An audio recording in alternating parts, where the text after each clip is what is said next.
With the results, my lord, but we have one last thing to show you. Currently, this one is being used as an anti-magic bear.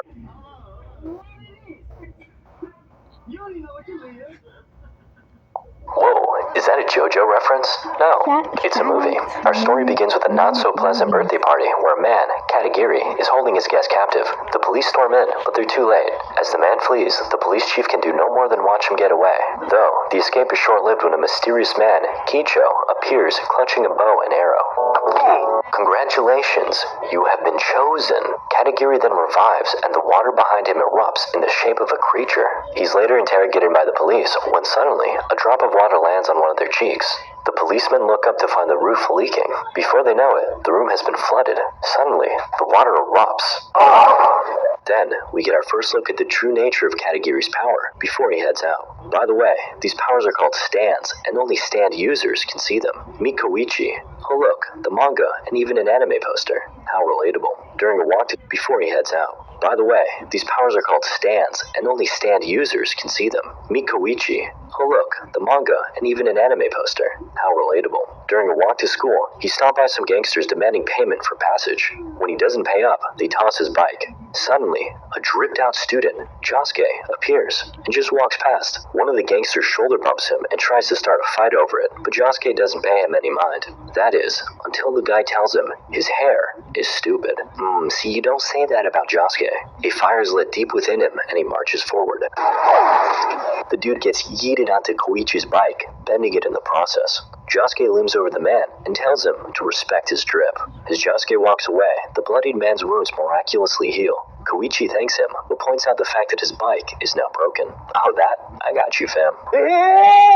After school, we see Koichi talking to a new lady friend before we spot Josuke one-upping him with his harem. The girls love him, and they call him Jojo. We then come back to Katagiri, who's up to no good. He uses his stand to rupture this guy's organs, then strikes his buddy. Sometime later, we see that he's become possessed. The man robs a store, then takes this woman hostage. Koichi and Josuke are on the scene, along with many bystanders. The possessed man tells Josuke to back off, and he does so without issue, until the man clowns Josuke on his hairdo. Oh, you gonna make me act up. As Josuke walks forward, the man stabs her, but then Josuke's stand possesses the unique power of restoration. This allows him to heal the woman and partially restore the man, leaving him with the knife fused into his stomach. Suddenly, the enemy stand emerges from the man's mouth and escapes. We see its enraged master just a few feet away. Fine, you're next. Let's see what Kicho is up to. Once again preying upon those who are down on their luck. Unfortunately for this guy, he was not worthy. The next day, and after school, Koichi runs into another dripped-out fellow, named Jotaro. He asks to speak with Josuke. The dripped-out pair have a chat, and Jotaro reveals that they're related. Jotaro's grandfather, Joseph Joestar, had an affair, but didn't know until now that it led to a pregnancy. Okay, I'm gonna go now. Josuke heads off, but Jotaro stops him and asks, do you ever see strange things? Like evil spirits? Before he can answer, his needy harem interrupts.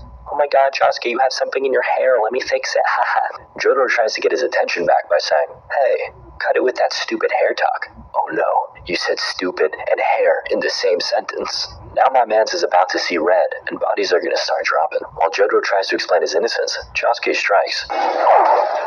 Got your dumb, stupid hair-having ass. Jotaro briefly explains what stands are before Josuke strikes again. Nani? Oh, you didn't know I could stop time, did you?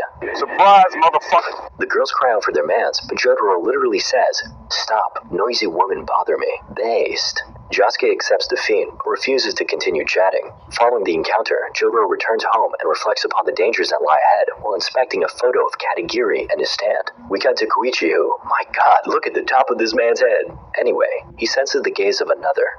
It's Katagiri. They meet up and chat over dinner. Where'd you get that bow anyway? Katagiri asks. I am a mysterious anime guy, and I will not tell you, Kicho responds. Basically, Katagiri then inquires as to why Kicho is doing this, but again, he's too cool to respond. Meanwhile, Josuke is also having dinner, and this scene is completely filler. The next day, Koichi's walking through when suddenly, another guy who needs to sue his hairstylist appears. He ominously sucks on a popsicle before walking away. Then, Jotaro ran. The next day, Koichi's walking with his boo when suddenly, another guy who needs to sue his hairstylist appears. He ominously sucks on a popsicle before walking away. Then, Jotaro... The next day, Koichi's walking with his boo when suddenly, another guy who needs to sue his hairstylist appears. He ominously sucks on a popsicle before walking away. Then, Jotaro randomly starts narrating in his mansion about Katagiri and his crimes. He gets the sense that a metaphorical storm is approaching, while a literal storm does the same. And he's right. A lurking Katagiri has finally spotted Josuke. Sometime later, Josuke arrives home and hears a... Oh no. Oh. Josuke enjoys temporary relief as Katagiri reaches his home. Oh, it's that guy's house. Looks like this is going to be a 2-for-1 special. Back inside, Josuke's mom is preparing to leave for a restaurant. Then, she sips on some water, and Josuke notices an unwelcome guest. He snatches a bottle, and then... Damn! He punched a hole through her chest, shattered the bottle, then reconstructed it as it traveled through her body, snatching up the stand in the process. It all happened so fast, his mom didn't even notice. She heads out, then Josuke gives the bottle a shake, provoking the little water demon inside. Then, he gives Jotaro a call and informs him that he caught his very first Pokemon. Wait, wrong show. Jotaro heads out while Josuke continues to violently shake the bottle. Katagiri feels every second of it.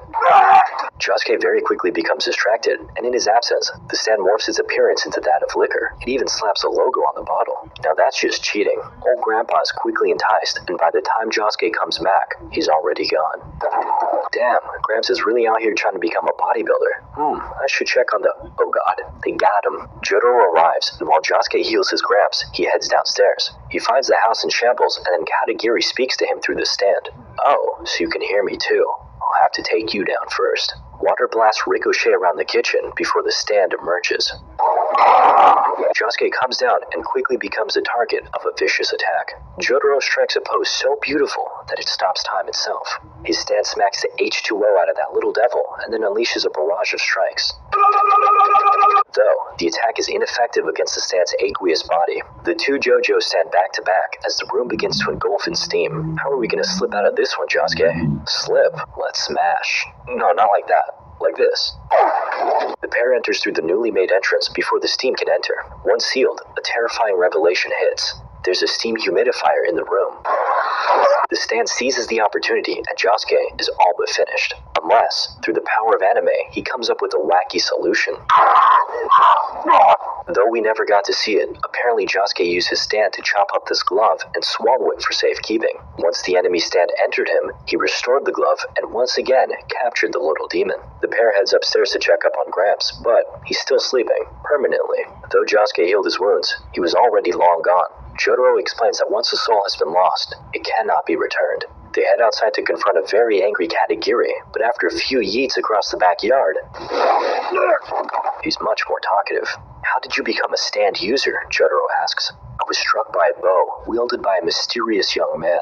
Katagiri further reveals that there are others much more powerful than him out there. Seeking to avenge his grandfather, Josuke sentences Katagiri to a fate far worse than death. Starting with his hand, he fuses him into a rock. A billion punches later, Katagiri becomes the rock. No, not that one. Anyway, yes, he's still alive in there, forced to eternally atone for the souls he took. We cut to Kicho, who meets with Okuyashu, the guy from earlier. Turns out, they're brothers. Kicho shares that Katagiri has been defeated by Josuke, but Okuyashu insists that they're still more powerful than him. Sometime later, Josuke mourns his grandfather while vowing to fulfill his dream of becoming a bodybuilder. Afterwards, he attends a funeral, and Kicho is there. His stunning haircut and seductive gaze catches his eye. Josuke follows him, and Koichi tags along. They end up at the gate of a mansion and decide to head in. Suddenly, Okuyashu appears and kindly greets the visitors.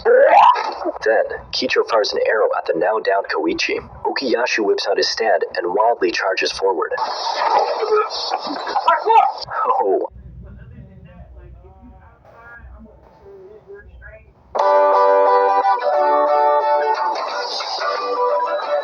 Ollie.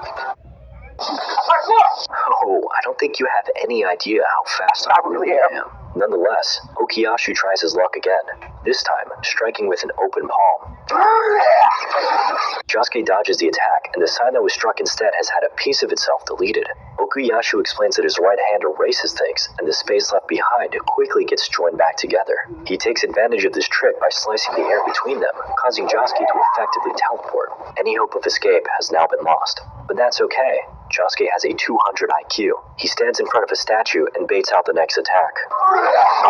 Oof, man's got bonked. Josuke checks up on Koichi, but he's gone. A blood trail remains in his place. He follows it into the mansion and finds Kicho looming over Koichi. He yanks out the arrow, then prepares to attack, when suddenly, Okuyashu appears behind Josuke. Okay, twice now this man has been the victim of Dodge-related incidents. Kicho feels no remorse for fatally wounding his brother, stating that he's always gotten in the way. As Kicho continues his attack, Josuke takes cover, though his inner hero quickly kicks in and he puts himself in harm's way to save Okuyashu. Afterwards, he heals him, then heads out to save Koichi. Okuyashu stops him, perplexed as to why he would save his enemy. Josuke responds, "There's nothing deep about it. There was just no reason for you to die." Well, can't argue with that. Josuke stumbles towards a quickly fading Koichi, but he's too far away. Suddenly, Okuyashu charges forward and attacks. Oh, thanks, bro. Josuke heals Koichi, and then we learn the true nature of Kicho's stand. They're little toy action figures? Okay. The pair heads out, but stops when they hear whooshing sounds. Miniature helicopters appear, and then a full-on assault commences. Crazy idea. Just walk away. No?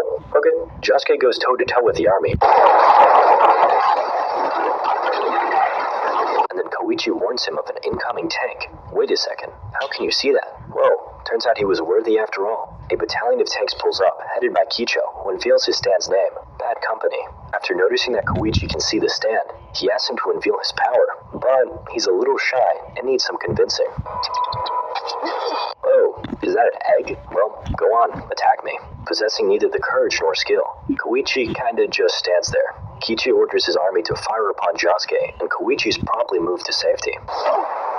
With all his might, Josuke holds off the attack, but it quickly becomes too much for even him to bear. Koichi begs Kicho to stop, but he explains that once he issues a command to his army, it cannot be stopped or modified. Empowered by his love for Josuke, Koichi powers up. Shit, my man hit his final form. Then, his stand emerges from the egg, revealing a lizard-like creature. It attacks and, it's an A for effort. He really did give it his all. A beaten and battered Josuke speaks up, thanking Koichi for buying him time. He restores 2 missiles that he blocked and prepares to kindly return them to its owner. Kicho orders his army to fire upon the missile. However, they can't switch targets.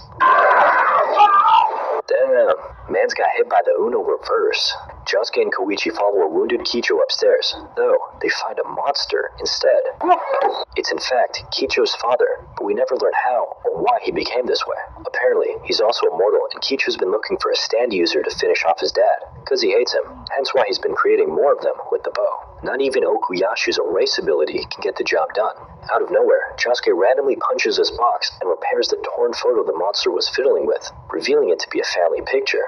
Kicho is overcome with emotion, and Josuke offers to help him heal his father. Then, Okuyashu barges in and tells his brother that their evil reign must end. Suddenly, an unknown stand bursts through the window and attacks Okuyashu. Kicho saves his brother, but pays for it with his life. Well, at least the bow was destroyed. Yo, Angelo. Check out these deals of the week at Walgreens.